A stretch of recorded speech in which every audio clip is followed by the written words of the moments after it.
All right, all right. Welcome to another segment.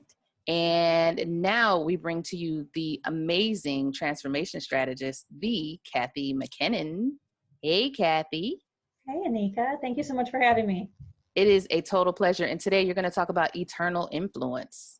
I am, yes. It's something that we need to think more about at this time and space that 2020 has given us. Really need to reflect on what's important and the meaning that we want to have in our lives. So as we close out 2020 and step into 2021, I think this is a perfect time to do that. 2020 has allowed a lot of us to do some deep thinking, some adjustments, some transformation. I Yes. mean, we can ignore things all day long as we're in the hustle and bustle, but we've been forced to slow it down. Yes. We've been given time and space. It's just how have we chosen to use it, right? And that's the question, is now that we have been given this time or space, whether we like it or not, whether we agree with it or not, what do we do with it? And how do we say we want to move forward? And I think a lot of it boils down to your why or your legacy.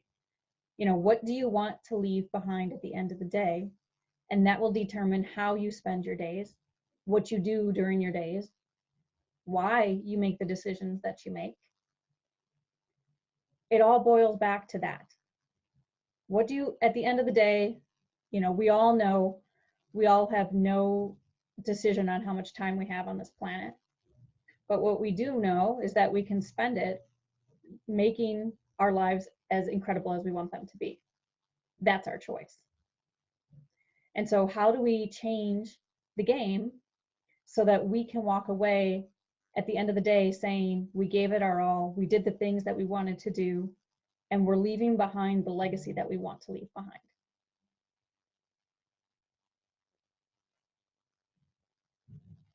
It's definitely something that I work on my clients with. It's definitely something that is going to be the theme and context for my coaching in 2021 is, what is that eternal influence that you want to leave, whether it's to your children, your grandchildren, your community, your network.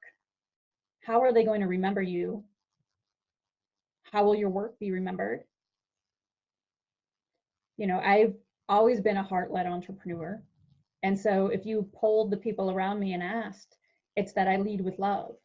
I lead with kindness. That's my context. That's my thing.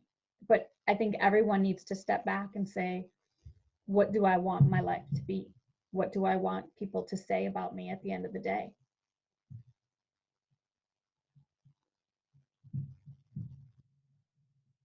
You just led me to think of something. You have to also determine your leadership style, because you just said you lead with your heart. Yes, ma'am. And I've recently realized everybody's not motivated by the same factors, and everybody doesn't lead in the same way. So that's interesting in itself. Yeah, absolutely not. I was having this conversation yesterday with a woman who even leads her two children differently, right? You have to understand who you're leading and how they respond best. She was saying, she leads her son one way, but how she leads her son doesn't work with her daughter, and she has to adjust and adapt to lead her daughter in a different way. You have to understand sort of the players in the game and understand your relationship with them and how they respond to leadership.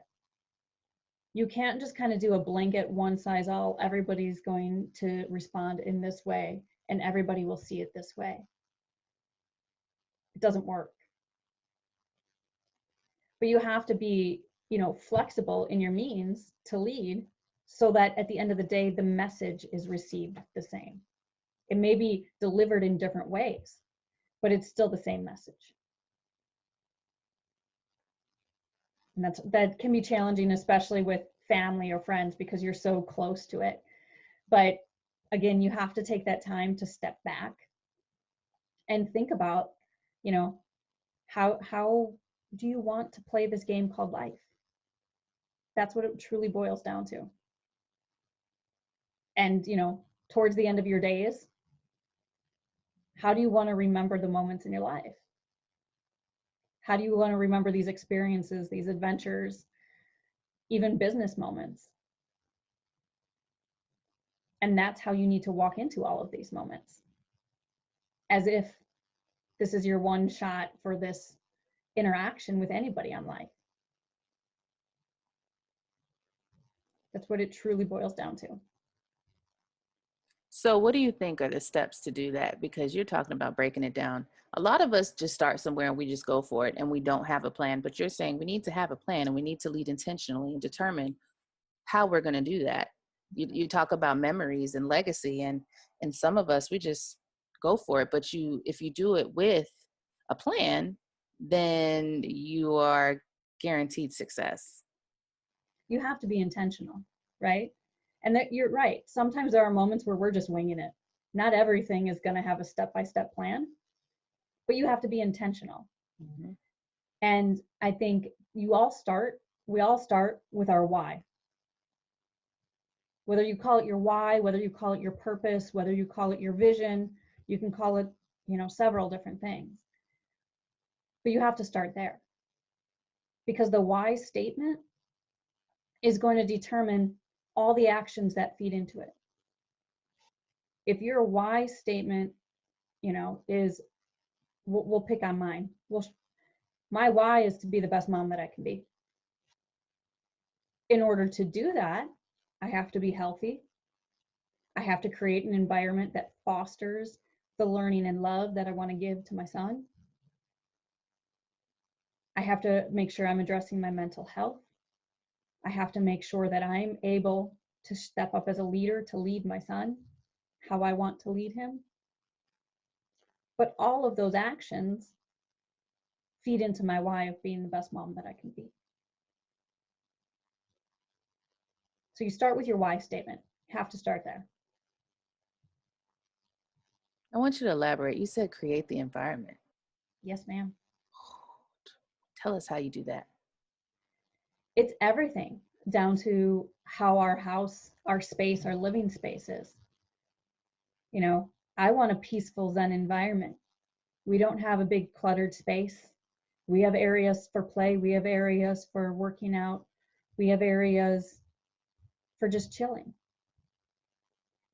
Our environment, it comes down to the people we surround ourselves with, the places that we go. Everything's sort of in your bubble, if you will,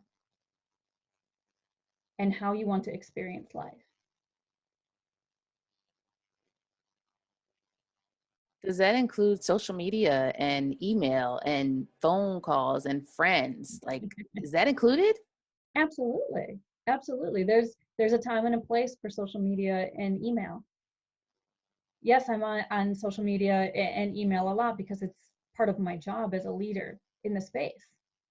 But there's also time where my phone is down and I'm 100% present for my son. Those are the moments you don't see on social media or email. When I go on vacation with my son, that's our time.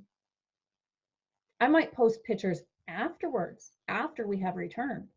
But while I am there, I'm in the moment with him. That is our time. Most people don't even know we're on vacation until we get back and there's a picture on social media and they're like, when did you go there? Like, yeah, that was our time together. So there's absolutely a time and a place for email and social media, and there's a time to be intentional. There's, office hours, and then there's non-office hours. You won't always be able to get a hold of me on the weekends. If for some reason it's a working weekend, you'll probably get me. If it's not, I'll return your email on Monday because that's my son's time.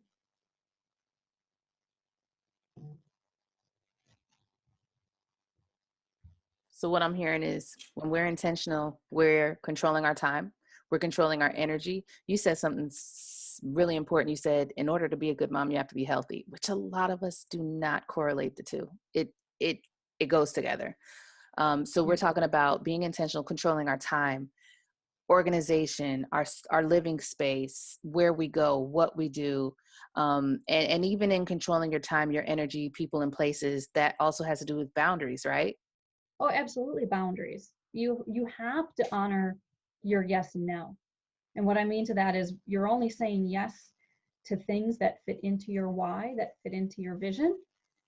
And it's a hard no if it doesn't fit in to my why, if it doesn't fit into the goals and things that I want my son to experience. Time is such a precious commodity, and I think we've seen it more and more this year, right? We don't know our internal clock. So why am I going to waste my moments on drudging through things that I really don't even want to be there for, when instead I could be taking those moments on things that completely light me up and have me laughing and having fun with my son. Time is precious. We're not wasting that. I think that's why I did this call to action, because, the one thing that I have learned this year is that time is not promised, and that a lot of times we waste a lot of time doing things that we don't want to do. And I've always been really obedient with what I think I should be doing, but I didn't give myself permission to know that I have control over what I actually do. If I don't have to do things that I don't want to do, even to get to my goal, I can adjust and adapt according to what I want to do, what I don't want to do. And as an entrepreneur, that even means delegating or shifting, and a lot of times we don't feel like we have a right to do that because of the impact that we have. But the one thing that I have learned is that we have every right. There's so much power in the word no. So much power in the word no. And it's not offensive. It's not to criticize somebody else. It's just, no, I don't have time and space for that. And it doesn't have to, feel guilt. I think, especially as women, we feel guilty sometimes about saying no, but there is no guilt in that. Why? Because it's your life. It's your time. It's your moments. Why would you want to spend them drudging through something that you truly don't even enjoy? My brain goes to so many places just thinking about that, because it is guilt, it's guilt, but I think it's also cultural, like how we're raised as women. Women, we don't do what is best for us. We do what's best for everybody else first. But see, that's the problem. You have to lead yourself first. Why? Because by leading yourself first, then you lead your household members, then you lead your community, then you lead your network. But you can't do any of those things if you're not taking care of and leading yourself. You just won't be able to show up and have the impact that you want to. Can you give us maybe 4 steps to leading yourself first for that woman, that entrepreneur, that mom that's juggling all these things, and she's sick and tired in 2020, and she's ready to step into 2021 with conviction, with courage, ready to do what she came to do? What do you say are the first 4 baby steps for her? Number 1, write out your why statement. Why are you here? What do you want your life to be? And as I tell my clients, it can be a rough draft. You're probably going to rewrite this thing several times over, and it can change and shift and evolve as your life evolves. But have a starting point. Why? Why are you here? What are you going to do? And then number 2, create the space and honor your space. We talked about, making sure that the house is the way you want it to be, or cleaning out clutter, but it comes down to your calendar too. Block time with yourself. Honor appointments with yourself. Cancel or, politely decline things that don't fit. 3 is make sure you're taking care of yourself. I say it repeatedly, like if you are not taking care of yourself, you will not be able to show up. That means taking care of your health. That means exercising. That means addressing your mental health, whether it's meditation or journaling. Sometimes we say we don't have time for all those things, but if you don't have time for all those things, you won't have time to show up and love your life the way you want to. And then number 4, relationships. Our support, our network, our girlfriends, it's all important to have support. Like, we are not in this alone. We cannot do this alone. You need to take time to nurture those relationships. And if there's relationships maybe that you've had for a while, but they no longer fit where you're going or why you're going, it's nothing personal, but we need to foster the ones that light us up and encourage us. It's a tough world out there, but nobody's alone. And we don't do these things alone. So we need to take time to foster those relationships.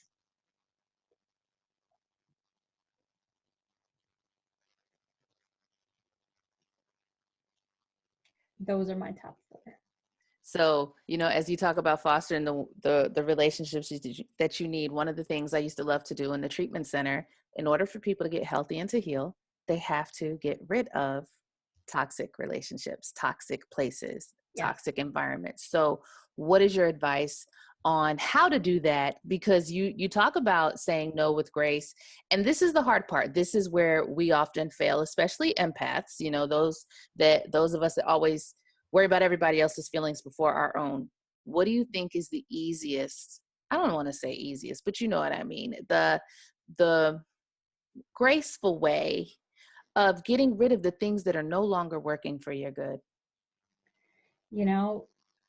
I know sometimes it's easier said than done, but you just stop giving those things your energy and your time. You don't owe people, event organizers, etc., apologies. You don't owe them, the guilt that you're feeling. You don't any of that. It's a polite decline. We don't need to elaborate on no, or I'm sorry, this doesn't fit at this time. If it's a relationship or a friendship that maybe doesn't fit anymore, just stop taking the time to foster it. Redirect your time and energy. If you want to be, successful, or you see other people with the success that you desire, those are the people where you need to spend your time and energy. Those are the people you need to take time to network with, build the relationships with, learn from. It's amazing how many successful people are more than willing to have conversations. They're more than willing to share their knowledge. You just have to take the time to actually reach out to them and start the conversation. So as you say that, I want to ask you, what is your definition of success? My definition of success for me personally is living out the vision for my life that I have crafted. So I know it's very vague, and you can shake your head at me. No, I love it. I was shaking my head because I'm like, yeah, I love it, because everybody thinks that it's monetary, and I'm trying to dispel that, because it has nothing to do with money. It has to do with purpose. Yeah, for some people, success is money. But for me, success is more than that.